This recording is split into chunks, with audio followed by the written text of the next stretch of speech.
There's a lot of Disney shill apologists out there that still cannot curtail their anger and their emotion when it comes to especially business and financial discussion as far as how well or how poorly Disney is performing. You have to segregate the critical success of something versus the commercial success, or in this case, commercial failure. Thunderbolts, again, the full story has yet to be written, but by all indications and by every bit of performance data that we have, limiting it to Marvel phases 4 and 5 in the box office, we can pretty much tell how this is going to work out.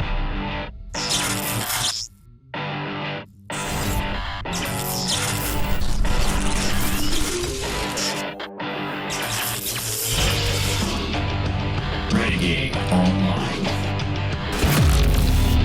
All right, let's get to this real quick. We've got the Thunderbolts, Sinners, Minecraft movie, The Accountant 2, Until Dawn, Amateur, all these kind of stuff down there. The big thing, obviously, we need to talk about here is Thunderbolts. And there was a lot of question coming in this weekend and a lot of comparisons to Captain Falcon DEI that came out back in February. The Captain Falcon is standing at about $414 million globally right now, right about $200 million, I believe, domestically. That movie opened with a tad shy of $90 million here in the States. $90 million domestic. Thunderbolts is now at 76. And a lot of the conversation that we had coming into this weekend with in terms of what kind of commercial success we could potentially expect from a film like this was based largely around what the response was for Captain Falcon. I mean, even all the jokes we made, it still has a Captain America figure in the lead of the film. It still has Captain America in the title.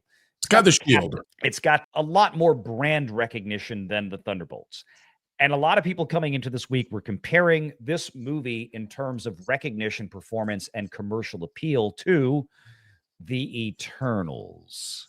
Yikes. Yeah, really bad.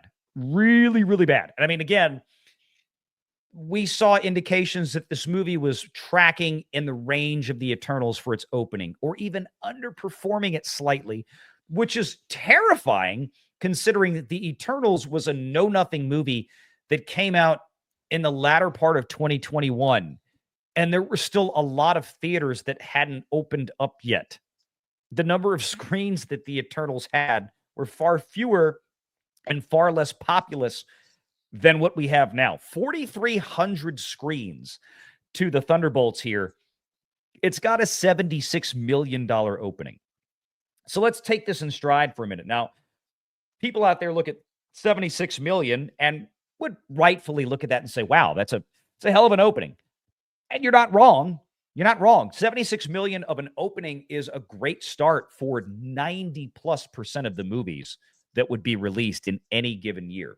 The problem is when you have a movie, of course, that costs 200 million plus with another 100 million or so that we can comfortably estimate, a very educated guess here based on past performance of Disney and past expenditures, probably about 300 million all in costs, 200 million production, 100 million when it comes to global P&A. This movie's got to make $600 million at the global box office to hit a break even. And as of right now, it's got about 162 million global start, 76 to 86, a little bit stronger in the international box office. And just by the way, a 3X, if it does a 3X, that would put it at like $400 million, which would then be 200 short of that break even. About 470 at 3X from where it opened. Yeah, about 470, 480. But the problem is with that is that 3X is a hell of a stretch for any Marvel movie.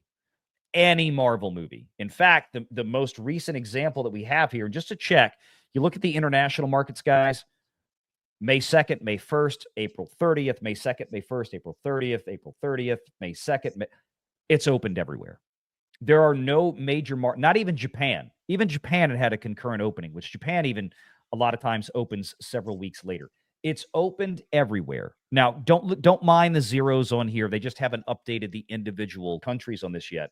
But when you look at this at 162 million open, guys, do y'all know what Captain Falcon DEI did in terms of a leg out from its opening? Well, I'm glad maybe you know, because I was actually just looking that up so I could sound smart. 2.25x. Well, the reason I was looking it up is because when I said the 3X, I said it facetiously. The reason I said it that way is because we know that Marvel movies are heavily front-loaded. So whereas you're exactly right, 90% of the movies out there would be happy with this, Marvel is definitely not. This is 25% lower than Captain America Brave New World, and this is lower than the Eternals. So there's no way they can be pleased with this. This is also 2 out of 3 for 2025 that are destined to be flops. Only Fantastic Four is left, and now Disney is left wondering, do we have a 3-strike 2025 where every single one of our MCU films bombed at the box office? Yes, because Fantastic Four, I don't think it's going to. I mean, again, when we talk about, I don't want to go so far as to call it a bomb. I usually reserve a bomb for something that is truly a disaster. Snow White was truly a disaster. Captain Falcon, you could argue, was a disaster, right? Because it's probably going to lose somewhere around $200 million. I don't know if Fantastic Four yet, and even Thunderbolts, a little early to tell, because certainly I don't think Thunderbolts had we completely screwed up. I mean, short of new information coming out, we completely screwed up production, where they went back and they reshot major portions of entire acts of the film and spent $200 million more than what was anticipated. I'm not aware of any stories out there that Thunderbolts has been affected by that. Certainly it's going to lose money. I could call it a flop from that standpoint financially.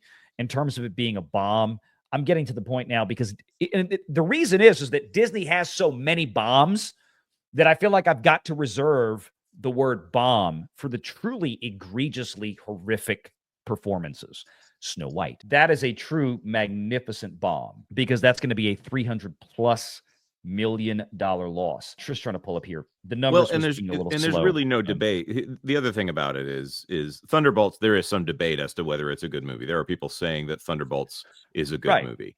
There are other people saying that it is a boring slog, and that's fine. That's divisive. That's mixed reviews. But Snow White is trash. It is a bad movie that is only of interest to people who are. Sorry, I don't want to insult your audience if there happens to be someone who likes this in here, but we've lost two viewers. Right, if there happens to be a 6-year-old girl watching or something for some reason, but that is a bomb. That is a major bomb. It really is. Well, you said it. Trash. Just like that. Of course, there's a lot of really angry Disney shill apologists out there that still cannot curtail their anger and their emotion when it comes to especially business and financial discussion as far as how well or how poorly Disney is performing.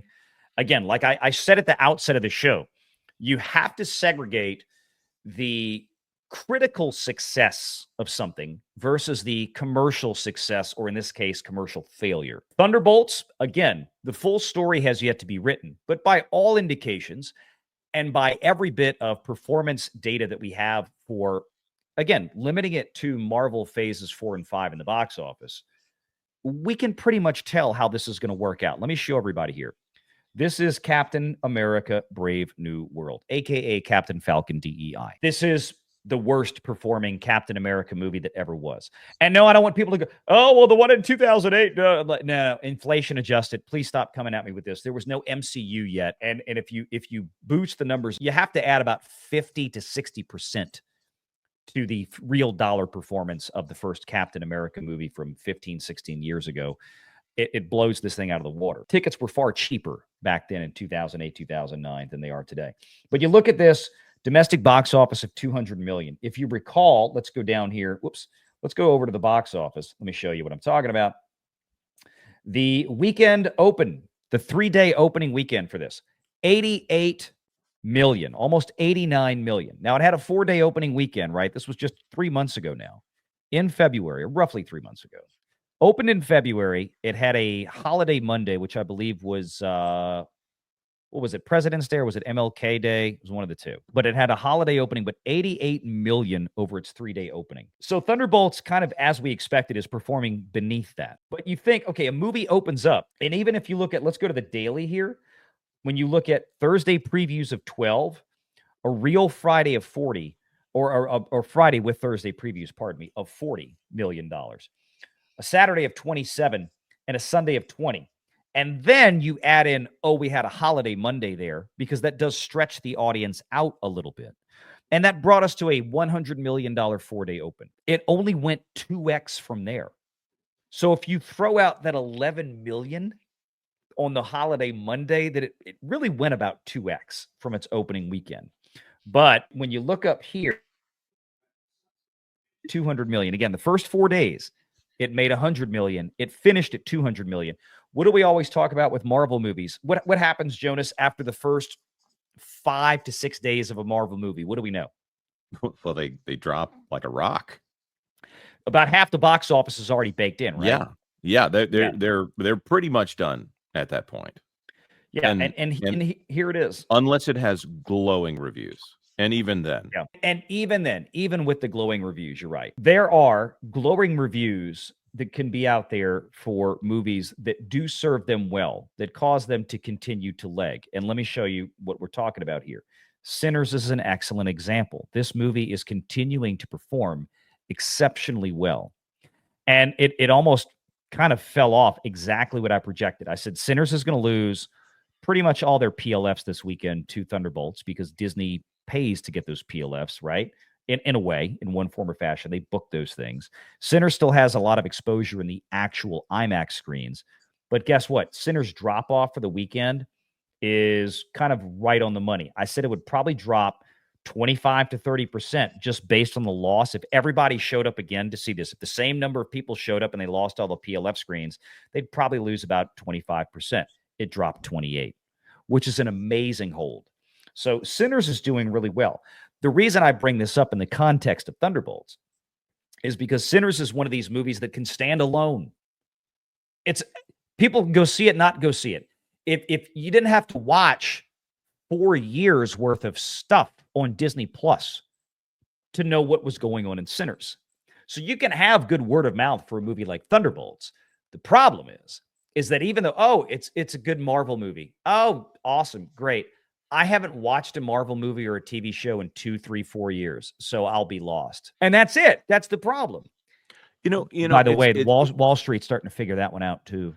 We'll get to that one later. Go ahead. Right. Yeah. I'm looking forward to that story. The thing is with a lot of these MCU films, the connectivity doesn't help it either.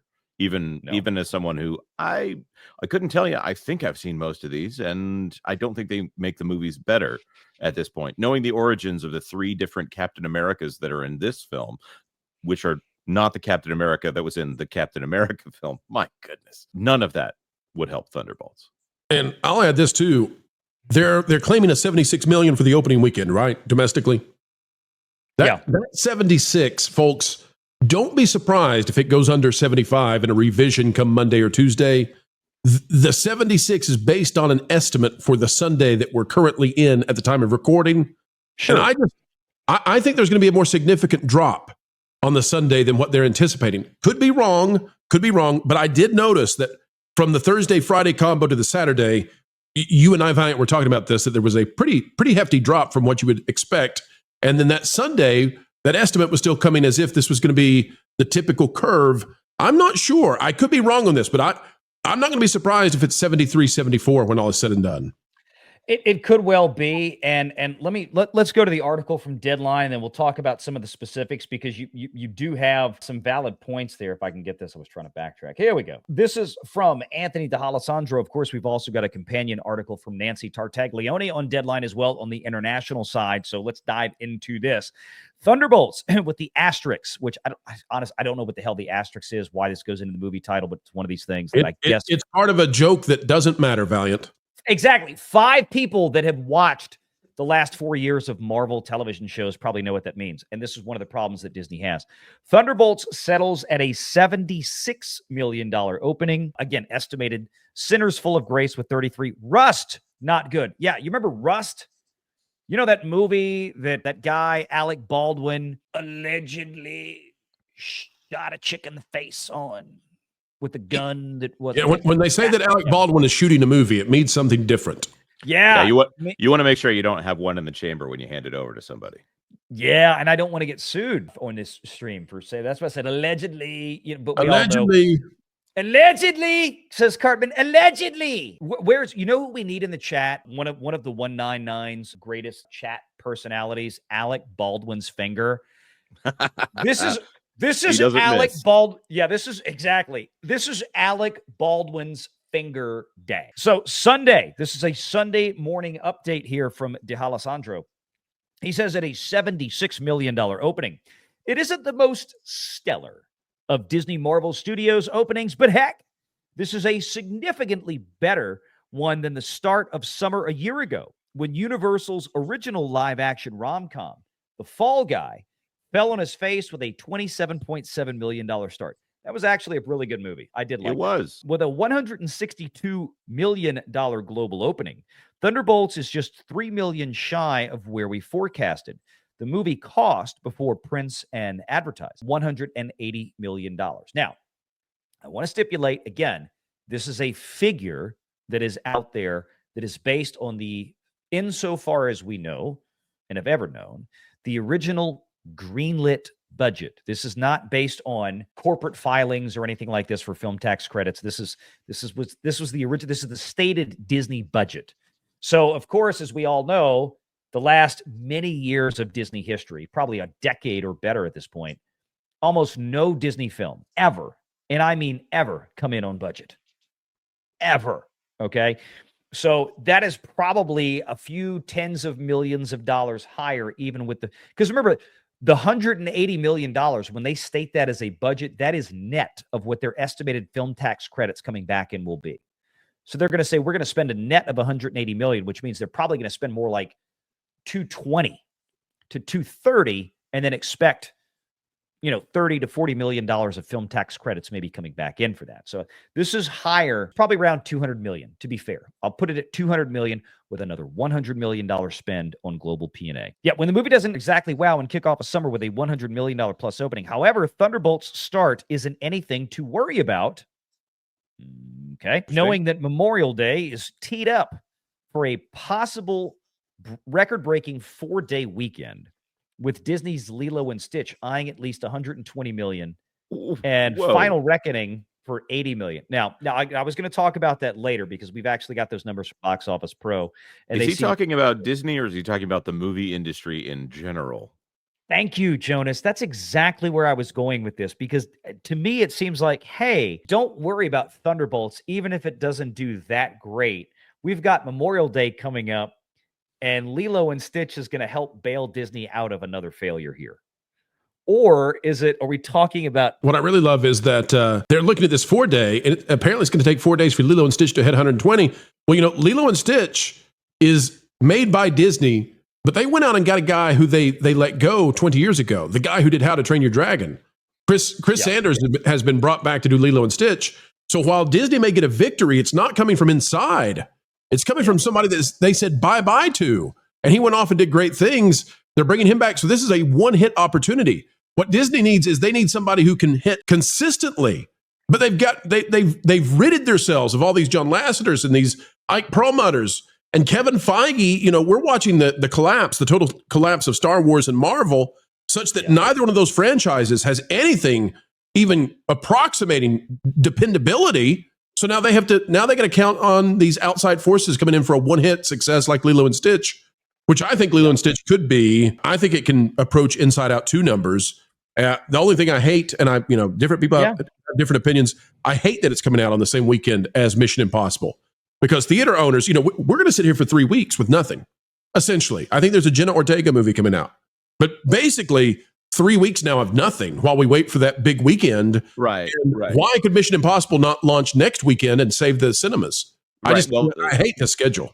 When it comes down to it, this little bit of a peace between the studios where they're letting each other have their own little, they're letting each other have a wide berth here is good in some ways, but it also is an indication that they're playing well together, as we're not sure if people are going to show up to the theaters for it at all. So Lilo and Stitch and Mission Impossible, if those come out on the same weekend, that's great. You'll have choice that weekend. Maybe people will go see Lilo and Stitch and Mission Impossible. If the last Mission Impossible is an indication that might not happen. I think the sign of health here is that Lilo and Stitch, I think that film might actually be in $150 to $200 million range. I think that is a film. First of all, it started out as a Disney Plus production and then was moved to theaters so they could get it off the Disney Plus books.